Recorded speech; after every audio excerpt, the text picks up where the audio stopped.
Definite గా BRS మీ వెనుక ఉంటది. మీ సమస్య పరిష్కారం అయ్యేదాకా పోరాటం చేస్తాం.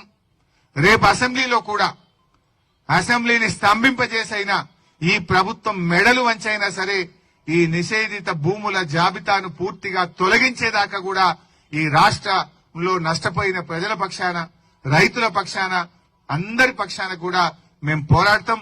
మీకోసం ప్రధాన ప్రతిపక్షంగా కేసీఆర్ గారి నాయకత్వంలో బీఆర్ఎస్ పార్టీ మీకు అండగా ఉంటది. మీరెవ్వరు కూడా అధైర్యపడొద్దు అని చెప్పి మనం చేస్తా ఉన్నా. గవర్నమెంట్ పెట్టిన టోల్ ఫ్రీ నంబర్ పనిచేస్తలేదు, కానీ మీకు జనతా గ్యారేజ్ తలుపులు తెరిచే ఉంటాయి. జనతా గ్యారేజ్ అంటే మీకు తెలుసు, తెలంగాణ భవన్ మూసీలో పేదల ఇండ్లు కూలగొడుతుంటే మూసీ ప్రాంత ప్రజలు జనతా గ్యారేజ్ తలుపులు దోసుకొని వచ్చిండ్రు.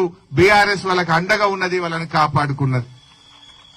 నేను ఈ మల్కాజ్గిరి నుంచి కూడా రంగారెడ్డి, మేడ్చల్, హైదరాబాద్ రాష్ట్ర ప్రజలకు నేను భరోసా ఇస్తా ఉన్నా. అధైర్యపడకండి, మీకోసం జనతా గ్యారేజ్ తలుపులు తెరిచే ఉన్నాయి. ఎవరైనా రావచ్చు.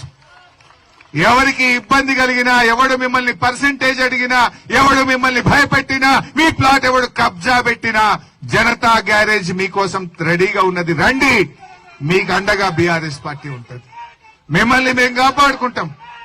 మిమ్మల్ని కాపాడుకునే బాధ్యత బీఆర్ఎస్ పార్టీది. కేసీఆర్ గారు పోరాడి తెలంగాణ తెచ్చిండు. తెలంగాణ ప్రజల కోసం, ఈ రాష్ట్రం కోసం తన ప్రాణాన్ని ఫలంగా పెట్టిన నాయకుడు కేసీఆర్.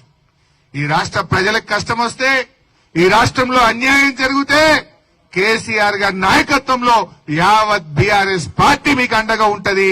ధైర్యంగా ఉండండి. ఏ ఇబ్బంది వచ్చినా నేరుగా మా జనతా గ్యారేజ్ కు, తెలంగాణ భవన్ కు రండి, మా దృష్టికి తీసుకురండి. మీకు అండగా ఉంటాం, మిమ్మల్ని కాపాడుకుంటాం. జై తెలంగాణ.